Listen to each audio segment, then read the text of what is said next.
নমস্কার, CTVN AKD প্লাসে আপনাদেরকে সকলকে স্বাগত। আপনাদের সঙ্গে রয়েছে আমি বৃষ্টি। শুরু করছি আজকের অনুষ্ঠান হেলথলাইন অনুষ্ঠান। আপনারা জানেন হেলথলাইন মানেই স্বাস্থ্য সম্পর্কিত বেশ কিছু বিষয় নিয়ে আমরা আলোচনা করি এবং সেই আলোচনায় আমাদের সঙ্গে একজন এক্সপার্ট থাকেন, যার থেকে আমরা রোগটা সম্পর্কে এবং রোগের প্রতিকার সম্পর্কে, তার চিকিৎসা সম্পর্কে, তার খাওয়া দাওয়া সম্পর্কে বিস্তারিতভাবে জানি। শুরুতেই আজকে আমাদের যেটা বিষয়, প্রত্যেক দিনের মতো আজকেও একটি ভিন্ন বিষয়, কিন্তু আজকে দুটো বিষয় আমরা একসাথে আলোচনা করব। সেটা হচ্ছে মাথা এবং ঘাড়ে ব্যথা। এই দুটো বিষয়কে একসাথে আলোচনা করব।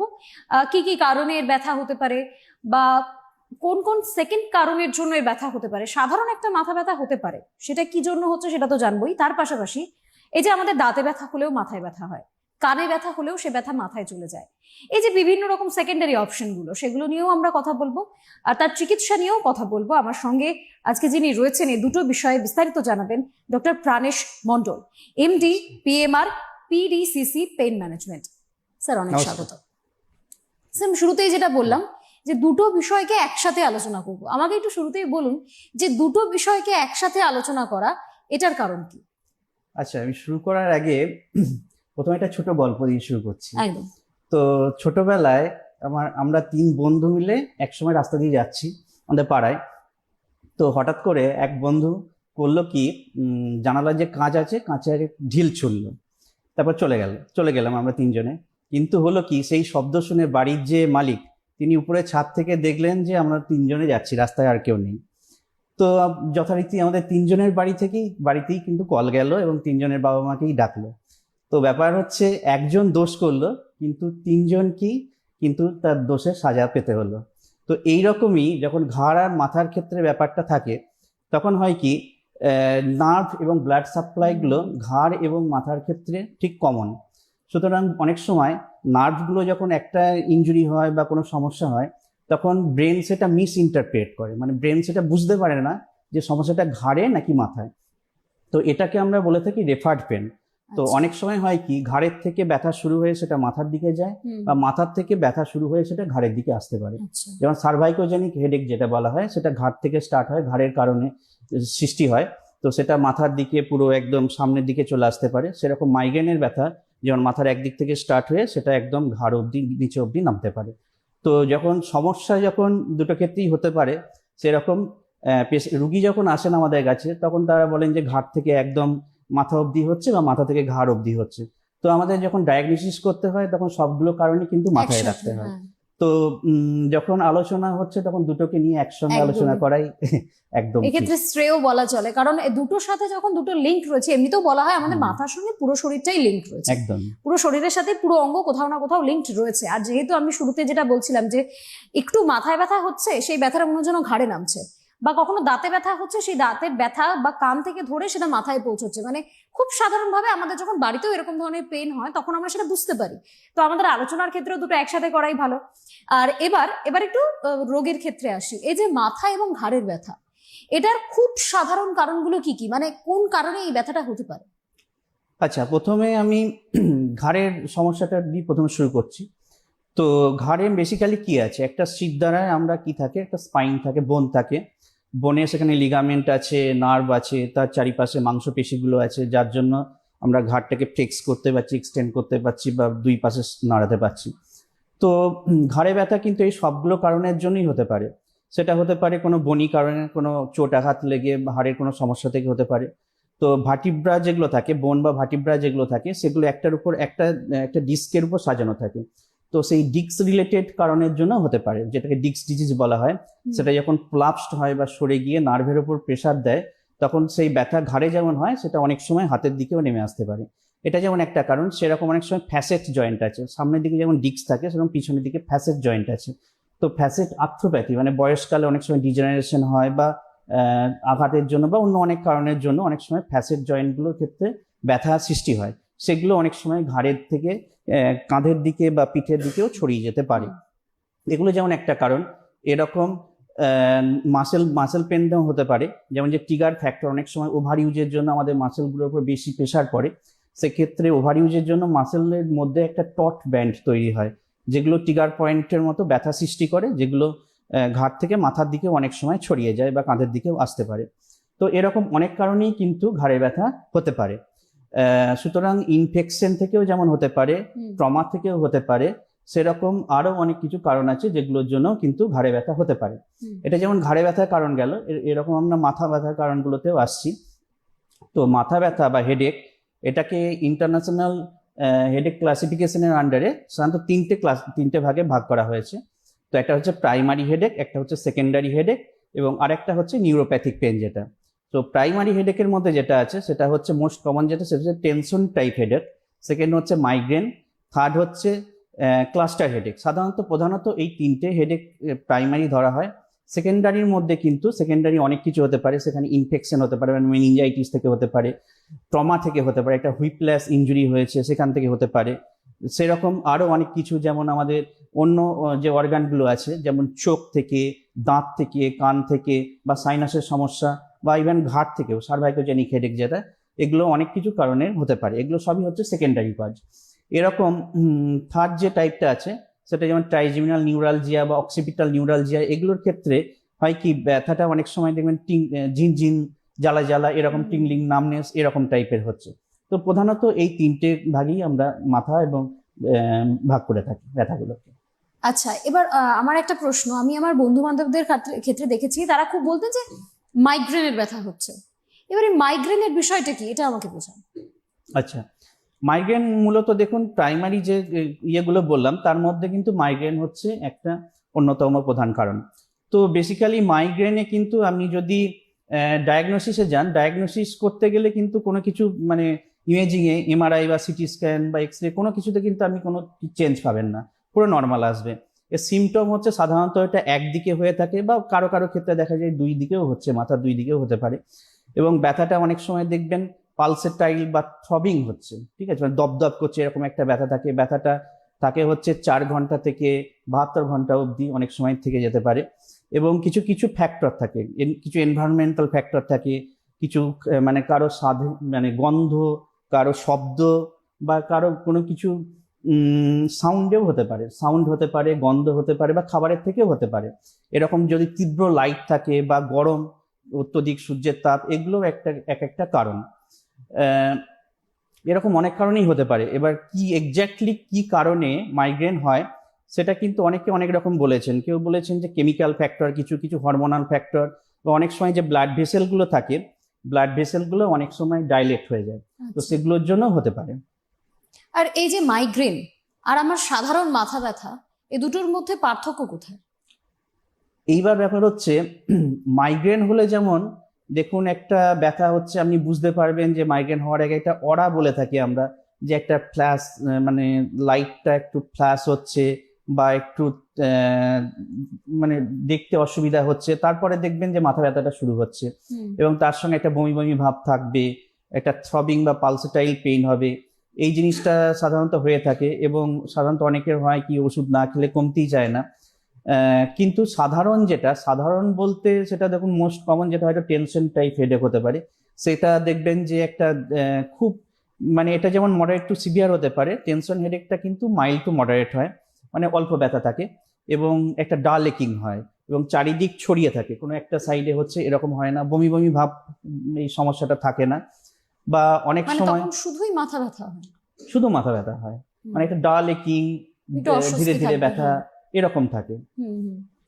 আর আরেকটা বিষয়, মানে করোনার সময় আমরা একটা জিনিস খুব ভালো বুঝেছি, যে দীর্ঘক্ষণ কম্পিউটারে কাজ করা। করোনার সময় যারা পড়াশোনা করেছে তারা জানে যে ঘন্টার পর ঘন্টা পরীক্ষা দেওয়া থেকে শুরু করে পড়াশোনা সবটাই কম্পিউটারে বসে করা, নয়তো ফোনে বসে করা। এবার সবটার জন্যই না ঘাড় নিচু হয়ে থাকা। সে সময় আমি নিজের ক্ষেত্রেও দেখেছি প্রচন্ড ঘাড়ে ব্যথা হতো। এবার সেই ঘাড়ে ব্যথার কারণ কি, মানে সেটা কি স্পন্ডালাইটিসের জন্য হচ্ছে, নাকি ওই ঘন্টার পর ঘন্টা ফোনে আর কম্পিউটারে থাকার জন্য? এটা বেসিক্যালি দেখুন একটা আর্গোনমিক্সের প্রবলেমের জন্য হচ্ছে। তো দীর্ঘক্ষণ যদি আমরা কম্পিউটার বা এর দিকে থাকি, তাহলে কি হচ্ছে, মোবাইল বা কম্পিউটার যদি সামনে ঝুঁকিয়ে এভাবে থাকি, তাহলে আমরা কিছু কিছু মাসেল বেশি কন্ট্যাক্ট করছে, ফ্লেক্স হয়ে থাকছে, কিছু কিছু মাসেল রিল্যাক্স থাকছে। তো যে মাসেলগুলোর উপর বেশি প্রেশার পড়ছে, তাদের কন্ট্যাক্ট হয়ে থাকার জন্য সেই মাসেল ফাইবারগুলো অলরেডি টট পাকিয়ে যায়, টট ফাইবার হয়ে যায়, তার জন্য সেখান থেকে ট্রিগার পয়েন্ট তৈরি হয়, তো সেগুলো থেকে ব্যথা সৃষ্টি হয়। তো এটা বেসিক্যালি একটা মাসেল ইমব্যালেন্সের জন্য হয়ে থাকে। তো আমাদের এগুলোর প্রতিকার হচ্ছে একমাত্র পজিশনিং, সঠিক পজিশনিং। তো কি করতে হবে, কি করতে হবে বলতে যে ধরুন কম্পিউটারে যারা ওয়ার্ক মানে ইয়ে করতে হয়, কাজ করতে হয়, তাদের কম্পিউটার ওয়ার্ক স্টেশনটা কিন্তু ঠিকঠাক হতে হবে।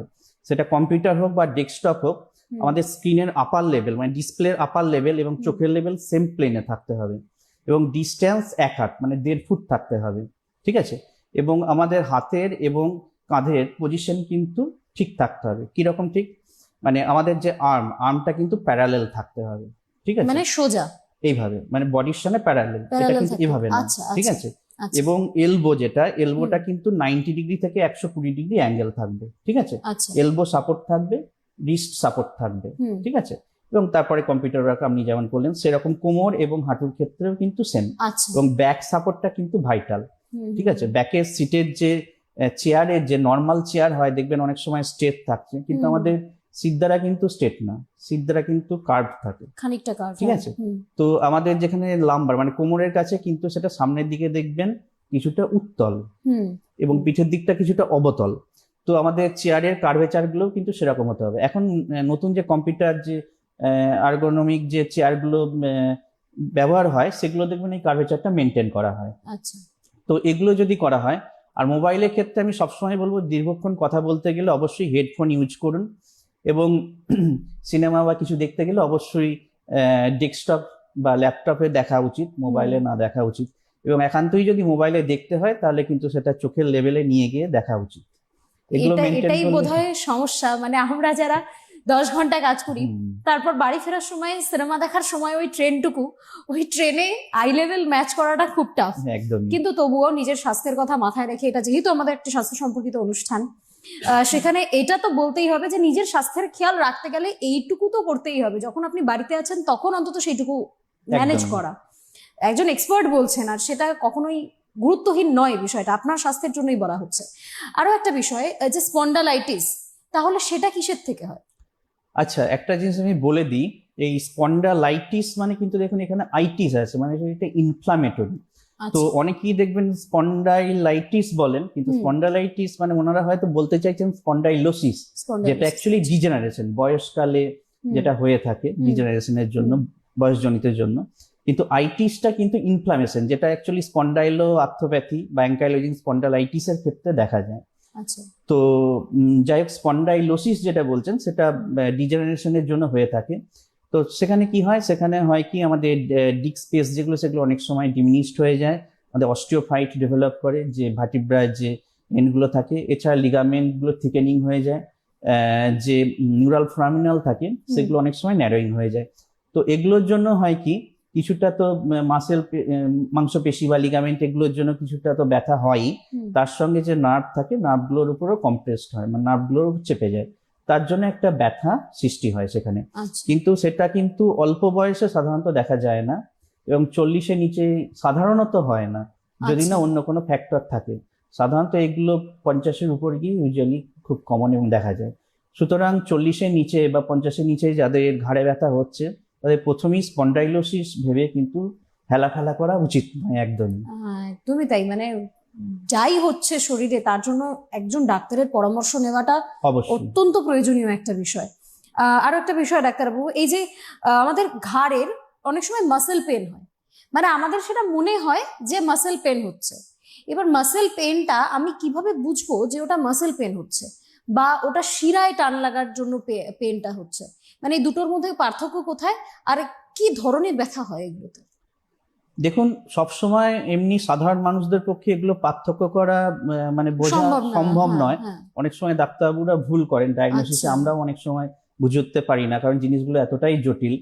তবে কিছু কিছু সিমটম থাকে, যেমন যদি নার্ভের ব্যথা হয় বা র্যাডিকুলার সিমটম, যেটা আপনার ঘাট থেকে যে নার্ভগুলো হাতের দিকে আসছে সেখানে যদি কম্প্রেসড হওয়ার জন্য বা নিউরোপ্যাথিক পেন হয়, তখন দেখবেন একটা ঝিনঝিন জ্বালা জ্বালা হচ্ছে এবং ঘাট থেকে আস্তে আস্তে হাতের দিকে নামছে।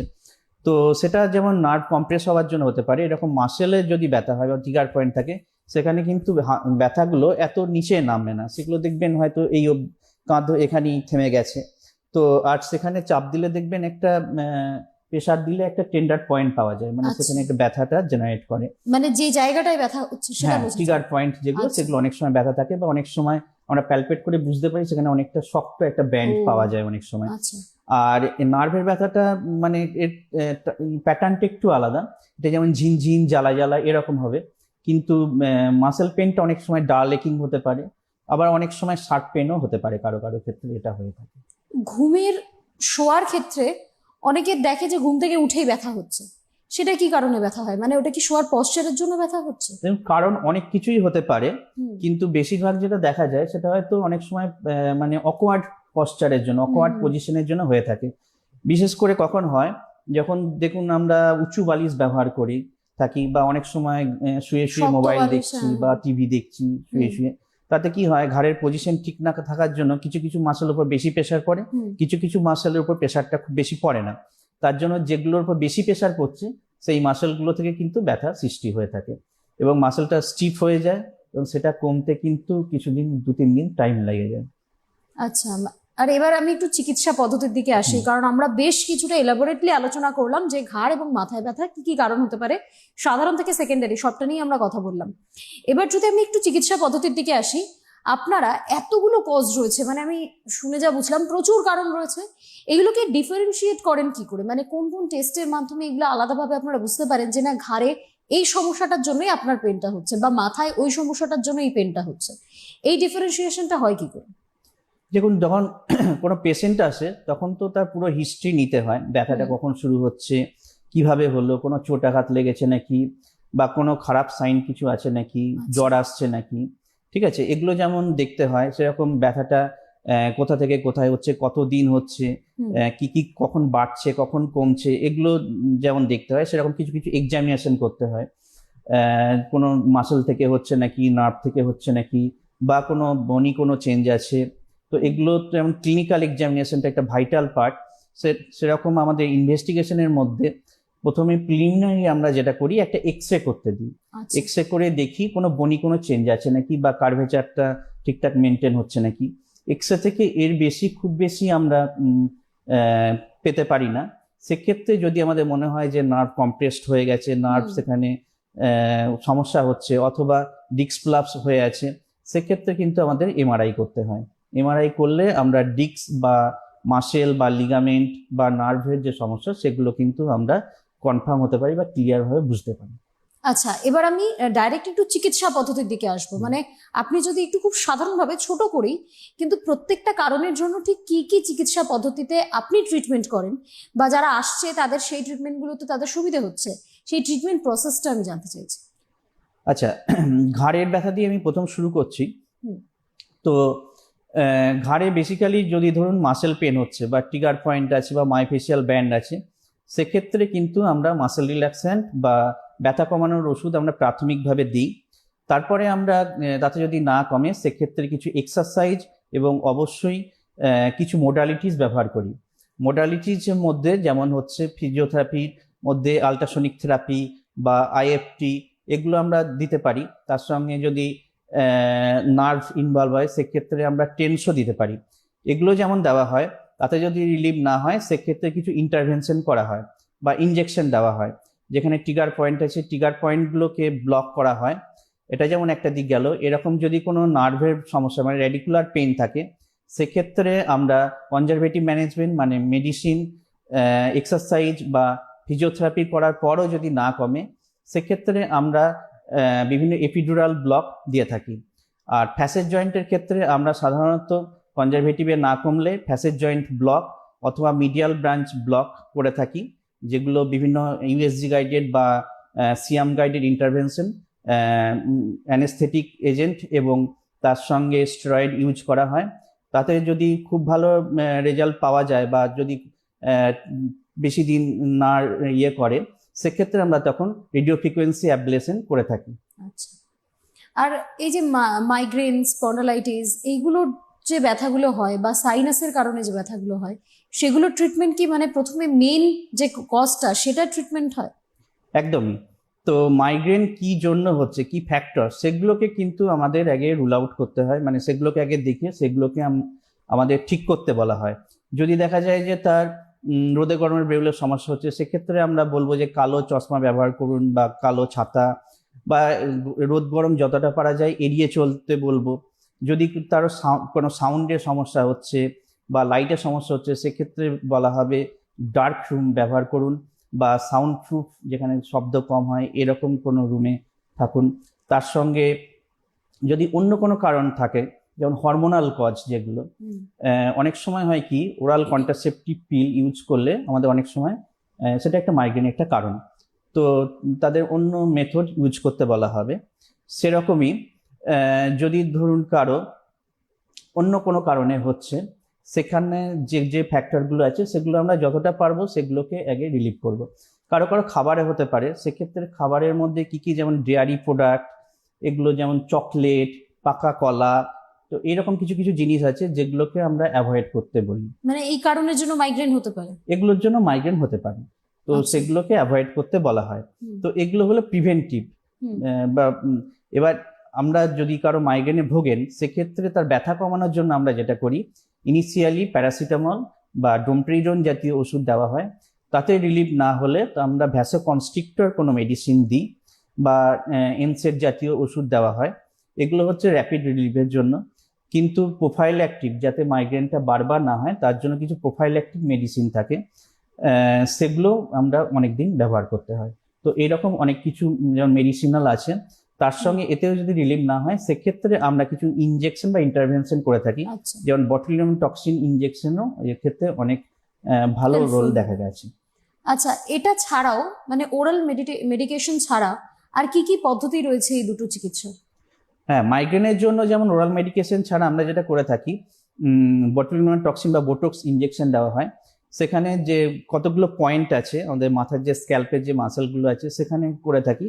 অনেক সময় স্ক্যাল্পের যে সুচারগুলো আছে, মানে স্ক্যাল্পের যে হাড়গুলো থাকে, খুলির যে হাড়গুলো থাকে, সে হাড়ের মাঝখানে যে জয়েন্টগুলো থাকে, অনেক সময় জয়েন্টের ওখানে বোটক্স দেওয়া হয় ইউএসজি গাইডেড করে। তো এগুলোর ক্ষেত্রে অনেক রোল দেখা যাচ্ছে। এরকম মানে এগুলো বড় ক্ষেত্রে, মানে বড় যখন ক্ষেত্রে যাদের মেডিসিনে রিলিফ হচ্ছে হচ্ছে না, না, সেক্ষেত্রে আমরা এগুলো করে থাকি। এইরকম আবার আবার যাদের অক্সিপিটাল নিউরালজিয়া বা সার্ভাইকোজেনিক হেডেক হচ্ছে, সেক্ষেত্রে আমরা অক্সিপিটাল নার্ভ ব্লক করে থাকি। আবার অনেক সময় সার্ভাইকোজেনিক হেডেকের ক্ষেত্রে দেখা যায় সেটা হয়তো লিগামেন্ট থেকে বা অনেক সময় ফ্যাসেট জয়েন্ট থেকে ওটা পেইনটা হয়তো এদিকে আসছে, তখন সেখানে ফ্যাসেট জয়েন্ট ব্লক বা নার্ভ ব্লক করতে হয়। আর সাইনাসের কারণেও তো অনেকের মাথা ব্যথা হয়। সাইনাসের জন্য হয়ে থাকে, সেটা অ্যাকচুয়ালি সাইনাসটা হচ্ছে একটা অর্গান যেটার জন্য ব্যথা হয়ে থাকে, সেটা হচ্ছে ইনফেকশন বা ইনফ্লামেশন, আচ্ছা। যেটাকে সাইনোসাইটিস বলে। আচ্ছা, রোগটার নাম হচ্ছে সাইনোসাইটিস। সাইনোসাইটিস। তো সাইনোসাইটিস যদি হয়ে থাকে, সেখানে অ্যান্টিবায়োটিক বা আরো যে প্রবলেমগুলো আছে, ভেন্টিলেশনের প্রবলেম, সেগুলো আমাদের তখন রিলিভ করতে হয়, ন্যাজাল ড্রপ দিতে হয়, বা ইএনটি স্পেশালিস্টের প্রয়োজন হলে তখন দেখাতে হয়। আচ্ছা, এবার আমি একটু ফিজিওথেরাপি, ব্যায়াম এগুলোতে আসবো, কারণ আমি জানি প্রচুর মানুষ এটাও বিশ্বাস করেন যে ওষুধের পাশাপাশি ব্যায়াম তো সবসময় স্বাস্থ্যের জন্য ভালো, মানে অসুস্থ না হলেও ভালো, অসুস্থ হলে তো অবশ্যই ভালো। কিন্তু এই যে ঘাড়ে ব্যথা, মাথায় ব্যথা, আমি ঘাড়ে ব্যথার জন্য স্পেসিফিক্যালি জিজ্ঞাসা করছি, ফিজিওথেরাপি এবং ব্যায়াম এগুলো কতটা কার্যকরী? এটা সত্যি কথা বলতে দেখুন, ফিজিওথেরাপি এবং ব্যায়াম এগুলো কিন্তু এই রোগের, বিশেষ করে স্পন্ডাইলোসিস বা ডিজেনারেটিভ যে সমস্যাগুলো থেকে হচ্ছে, এগুলোর কিন্তু মেইন চিকিৎসা বলতে এগুলোই। কারণ যদি পশ্চার বা পজিশন যদি ঠিক করা না হয়, যদি মাসেল ইমব্যালেন্স বা কোনো মাসেল টাইট হয়ে আছে, এগুলো যদি ঠিক করা না হয়, তাহলে কিন্তু হয়তো ব্যথার ওষুধ দিয়ে বা কোনো মোডালিটিস বা ইন্টারভেনশন করে হয়তো সেটা কিছুদিনের জন্য কমিয়ে রাখা গেল, কিন্তু সেটা আবার ফিরে আসবে। তাই আমরা যদি মাসেল ইমব্যালেন্স, টাইটনেস বা পশ্চার এগুলো কারেকশন না করি, তাহলে কিন্তু সেটা ঠিকঠাক হবে না। এবং স্পন্ডাইলোসিসের ক্ষেত্রে আমরা মেনলি যে এক্সারসাইজগুলো দিয়ে থাকি সেগুলো হচ্ছে স্ট্রেংথেনিং এক্সারসাইজ, মানে ঘাড়ের যে মাংসপেশিগুলো আছে সেগুলোর জোরটা বাড়ানো হয়, তার সঙ্গে যদি কোনো মাসেল টাইট থাকে সেটাকে স্ট্রেচিং করা হয়। তো এগুলো কিন্তু ভাইটাল। তার সঙ্গে যদি কোনো ট্রিগার পয়েন্ট বা মাইফেশিয়াল ব্যান্ড থাকে, তো সেগুলোকে রিলিজ করা হয়। আচ্ছা, এই ক্ষেত্রগুলো যদি কোনো বড় আকার নেয় তাহলে সেটা কতটা ভয়ঙ্কর হতে পারে, আমি সেটা জানতে চাইছি। কারণ একটু আগে আপনি যে ট্রিটমেন্ট বললেন যে খুলির জয়েন্টে ইনজেক্ট করা, এটা আমি ভয় পেয়ে গিয়েছিলাম, কিন্তু কি বড় ঘটনা এগুলোর ক্ষেত্রে ঘটতে পারে? না দেখুন, এটা যতটা বড় ভাবা হচ্ছে ততটা বড় নয়, কিন্তু এগুলো আচ্ছা। Minimal invasive pain procedure. হুম। মানে এগুলো একদম সরু সূচের সাহায্যে ওখানে যাবে হুম। এবং ইউএসজি গাইডেড করা হয়, হুম। যার জন্য হচ্ছে কি হয়তো সামান্য ব্যথা পাবেন এবং সেটা কোনো ব্রেনের ভিতরে যাওয়া বা সেরকম কোনো চান্স হুম। এক্ষেত্রে নেই। হুম। এগুলো যেমন একটা দিক, এরকম হচ্ছে কিছু কিছু ক্ষেত্রে যেমন যেগুলো ইন্টারভেনশন করেও যদি আমাদের রিলিভ না হয়, হুম। সেক্ষেত্রে মানে বিশেষ করে যদি ধরুন আমরা ব্যথাটা ঘাট থেকে হাতের দিকে নেমে যাচ্ছে হুম। আস্তে আস্তে, এবং তারপরে দেখা যাচ্ছে মাসেল উইকনেস হয়ে যাচ্ছে, মানে অসাড় হয়ে যাচ্ছে, প্যারালিসিস হয়ে যাচ্ছে, এগুলো কিন্তু আমাদের খারাপ সাইন। তো আচ্ছা। সেক্ষেত্রে কিন্তু আমাদের সার্জারি মাস্ট, মানে যে ডিস্ক প্রলাপসের জন্য বা স্পাইনাল কর্ড স্টেনোসিসের জন্য, স্পাইনাল ক্যানাল স্টেনোসিসের জন্য যেটা কম্প্রেশন হচ্ছে, সেখানে কিন্তু আমাদের সার্জারিতে যেতে হবে। এটা কিন্তু লাস্ট অপশন যদি কনজারভেটিভ বা ইন্টারভেনশনে না কমে। আচ্ছা, মানে এই ধরনের চিকিৎসা পদ্ধতিগুলো কিন্তু যেহেতু আমাদের একটা দিকে খুব সুবিধে যে আমাদের চিকিৎসা বিজ্ঞান অনেকটাই উন্নত, আর বিজ্ঞান এতটাই উন্নত হয়েছে যে উন্নত থেকে উন্নততর চিকিৎসা পদ্ধতি সকলের জন্য রয়েছে। আমরা প্রত্যেকে এই ধরনের চিকিৎসা পদ্ধতি অবলম্বন করতে পারি, নিজেদেরকে সুস্থ রাখতে পারি, ভালো রাখতে পারি। তবু আরেকটা কথা, মানে আমাদের অনেকের মধ্যেই এই স্বভাবটা রয়েছে, আমার মধ্যেও রয়েছে, আমি মিথ্যে কথা বলবো না, একটু ব্যথা হলে একটা পেইন কিলার খাওয়া, কারণ সারাটা দিন তো কাটাতে হবে। এই যে পেইন কিলার খেয়ে নেওয়া, এটা কি মানে কখনোই উচিত? কারণ আমার নিজেরও একটা সময় পর মনে হয় যে পেইন কিলার খাওয়াটা হয়তো উচিত নয়, এটা কখনো সাইড এফেক্ট হতে পারে। সেক্ষেত্রে এই ধরনের পেনের ক্ষেত্রে যারা পেইন কিলার খাচ্ছেন তাদেরকে আপনি কি বলবেন? দেখুন, পেন কিলার হয়তো যাদের কোনো, আমি ধরে নিচ্ছি তার কোনো কন্ট্রাইন্ডিকেশন নেই, মানে পেন কিলার খেলে তার অন্য কোনো সমস্যা নেই বা দীর্ঘদিন খান না, সেক্ষেত্রে আমি বলবো হয়তো অল্প কয়েকদিনের জন্য শর্ট টার্ম পেন কিলার খেলে খুব বেশি সমস্যা হবে না। কিন্তু দীর্ঘদিন ধরে যদি আমি ব্যথার ওষুধ খেতে থাকি, সেক্ষেত্রে কিন্তু অনেক সাইড ইফেক্ট আসতে পারে। কি যেমন পেপটিক আলসার হতে পারে, সেরকম কিডনির সমস্যা হতে পারে, সেরকম কার্ডিওলজিক্যাল বা এরকম অনেক কিছু সমস্যা কিন্তু যদি দীর্ঘদিন ধরে খাই সেক্ষেত্রে কিন্তু আমাদের অ্যারাইজ করতে পারে। সুতরাং পেইন কিলার কিন্তু কোনো সলিউশন না। পেইন কিলার হচ্ছে কিছুটা ইনফ্লামেশন কমায়, কিছুটা ব্যথা কমায়, কিন্তু ব্যথার মূলে যেতে হবে। ব্যথার কারণ কি সেটা কিন্তু আগে নির্ণয় করতে হবে। তাই ব্যথা হলে কিন্তু প্রথমেই আপনাকে ডাক্তারবাবুর কাছে যেতে হবে। পেইন কিলার কোনো সলিউশন না। ডাক্তারবাবুর কাছে গিয়ে তার রোগটা নির্ণয় করতে হবে এবং ডাক্তারবাবু ঠিক করে দেবেন কোন চিকিৎসায় সেটা ঠিক হবে। এটাই সবার কাছে আমার মেসেজ। একদমই, মানে আমরা অনুষ্ঠান শেষ করব, আমাদের সময় একদম শেষ হয়ে এসেছে, কিন্তু ডাক্তারবাবু যেটা বললেন সেটা কিন্তু খুব গুরুত্বপূর্ণ একটা বিষয় আমি মনে করি। যে এই যে পুরো বিষয়টা, আমার ইচ্ছে হলো আমি একটা পেইন কিলার খেয়ে নিলাম আমার ব্যথা কমানোর জন্য, সেটা একদমই উচিত নয়। গোড়াটা খুঁজতে হবে কেন আমার ব্যথা হচ্ছে, আর তার জন্য একজন এক্সপার্ট, আজকে আমি যেমন স্যারের সাথে কথা বললাম, এরকম এক্সপার্টের কাছে আপনাকেও যেতে হবে নিজেকে সুস্থ রাখতে, ভালো রাখার স্বার্থে, নিজের পরিবারের মানুষজনকেও নিশ্চিন্তে রাখার স্বার্থে। তাই ডাক্তারদের কাছে অবশ্যই পরামর্শ নিয়ে নিজেকে সুস্থ রাখুন, ভালো রাখুন। আজকের জন্য এই অনুষ্ঠান এই পর্যন্তই। আপনাদের সকলকে ধন্যবাদ জানাই। নমস্কার স্যার। নমস্কার। নমস্কার।